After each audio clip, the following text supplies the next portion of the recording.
नमस्कार मित्रांनो, स्वागत आहे सर्वांचं ग्रीन गोल्ड ॲग्री आपल्या मराठी यूट्यूब चॅनलमध्ये। आणि आज आपला मल्चिंग पेपर जो आहे हा अंथरणं चालू आहे। तर मल्चिंग पेपर नक्की का केला पाहिजे, पिकांसाठी या मल्चिंग पेपरचं काय महत्त्व आहे?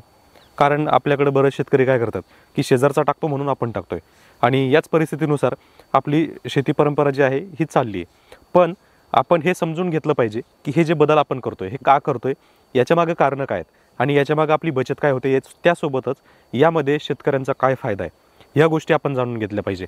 आणि याच गोष्टी मी तुम्हाला आज समजून सांगणार आहे की मल्चिंग पेपर का करावा आणि मल्चिंग पेपरचे होणारे फायदे काय आहेत। तर याच विषयी संपूर्ण माहिती मी आजच्या या व्हिडिओमध्ये तुम्हाला देणार आहे।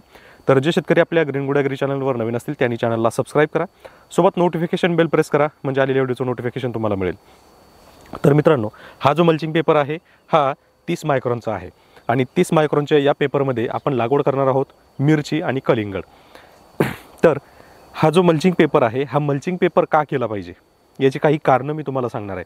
कारण नेहमी ज्यावेळेस आपण एखादं पीक करत असतो, शेतकरी पहिला विचार करतो तो म्हणजे होणाऱ्या खर्चाचा। कारण 10-12 हजार रुपये मल्चिंग, 10-15 हजार रुपये, कमीत कमी 15 हजार रुपये ठिबक, जरी आपण नॉन ISI केलं तरी पण म्हणजे एकंदरीत एकाच जागेवर 25 हजार रुपये आपल्याला खर्च आणि त्याच्यासोबत रोप, खत, बियाणं हे सगळं वेगळं। मग यामुळं काय होतं की शेतकरी जो आहे हा टाळतो, पण हा टाळला नाही पाहिजे। आणि का नाही टाळला पाहिजे ते तुम्हाला मी सांगणार आहे। सगळ्यात पहिली गोष्ट, मल्चिंग पेपरवर होणाऱ्या खर्चामुळं शेतकरी थोडासा पेचत पडतो की करू की नाही करू। पण का करावं याचं एक महत्त्वाचं कारण की जर आपल्या पिकामध्ये तण असेल तर आज खुरपणी चालू आहे जवळजवळ 5 ते 6 हजार रुपये प्रति एकर, काही ठिकाणी कमी पण असेल, म्हणजे कमीत कमी 3 हजार रुपये तरी खुरपणी आहे प्रति एकर। मग जर ही 3 वेळा जर खुरपणी केली तरी आपल्याला 10 हजार रुपये जातात।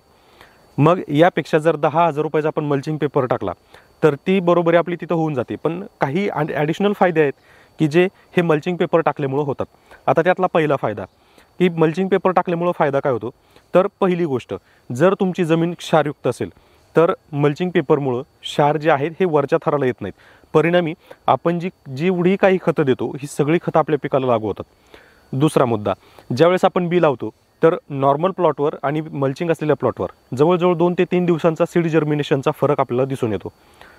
तिसरा मुद्दा, ज्यावेळी आपण खत व्यवस्थापन करतो तर ओपन प्लॉटमध्ये आपण कितीही वेळा खत व्यवस्थापन करतो पण ते परिणामी लागू होत नाही।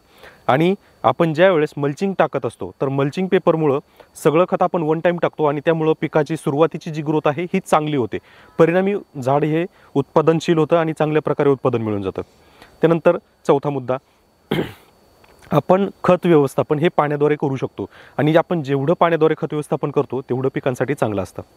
त्यानंतर त्याचा दुसरा फायदा की ज्या वेळेस आपण मिरचीसारखी पिकं लावतो किंवा कलिंगडासारखी पिकं लावतो तर या पिकांवर व्हायरस किंवा इतर किडींचा प्रादुर्भाव जो आहे हा जास्त राहतो। पण मल्चिंग पेपरमुळं बरीचशी कीड जी आहे ही येत नाही आणि काही बुरशी लागत असते झाडांना किंवा बुरशीजन्य किंवा बॅक्टेरियल ज्याला आपण म्हणतो, जीवाणूजन्य करपा किंवा जीवाणूजन्य इतर रोग, तर हे मातीच्या कॉन्टॅक्टमधून आपल्या झाडावर येत असतात।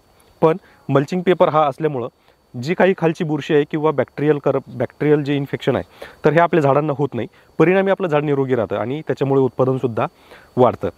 त्यानंतर आपण काय करतो की नेहमी पाणी नियोजन जे आहे हे आपलं पाणी एक नियोजित असतं की आपल्याला एवढा वेळ पाणी द्यायचं, 1 तास द्यायचं, 2 तास द्यायचं ओपन प्लॉटवर। पण मल्चिंग पेपरवर होतं काय, तर तुम्ही मल्चिंग पेपर असल्यामुळं कमीत कमी पाण्यामध्ये आपलं पीक काढू शकता आणि पूर्ण आच्छादन असल्यामुळं बाष्पीभवन जे आहे हे कमी प्रमाणात होतं, खूप जास्त होत नाही। परिणामी आपल्याला पाणीसुद्धा कमी लागतं। म्हणजे तुमच्याकडे जर पाणी जरी कमी असेल तरी तुम्ही योग्य पद्धतीनं मल्चिंगवर कोणत्याही पिकाचं नियोजन आरामशीर करू शकता। हे एकंदरीत एवढे फायदे आपल्याला मल्चिंग पेपर असल्यामुळे होतात आणि यापेक्षाही असंख्य असे फायदे आहेत की जे आपल्याला मल्चिंग पेपरमुळे होतात। त्यातले दुसरे आणखी फायदे असे की जर आपण मल्चिंग पेपर टाकतोय तर आपल्याला तणनाशक फवारणीची गरज जास्त पडत नाही। परिणामी जमिनीमध्ये जे काही जीवाणू आहेत किंवा जे काही आपली सूक्ष्मजीव आहेत तर हे मरत नाहीत। का, तर आपण याच्यावर तणनाशकाचा वापरच होत नाही त्यामुळे ते मरत नाहीत। परिणामी त्यांची प्रजनन क्षमता जी आहे किंवा त्यांचं प्रजनन हे चालू राहतं, त्यांची संख्या ही वाढत राहते आणि कोणतीही जास्त तणनाशकं आपण जमिनीवर फवारत नाही त्यामुळं त्यांची संख्यासुद्धा कमी होत नाही। हा एक ॲडिशनल फायदा त्याच्यामध्ये आहे।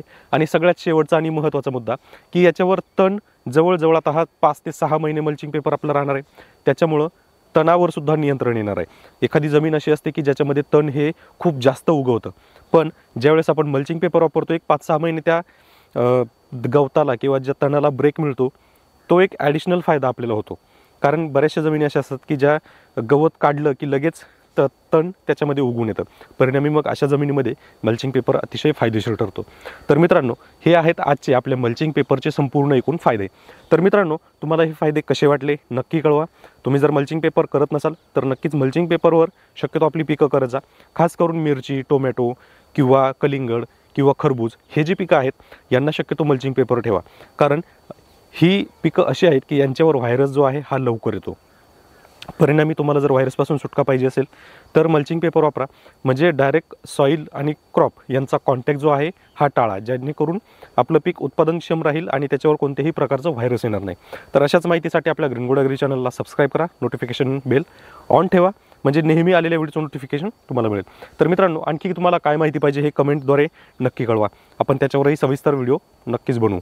तर चला भेटूया पुढच्या व्हिडिओमध्ये. धन्यवाद.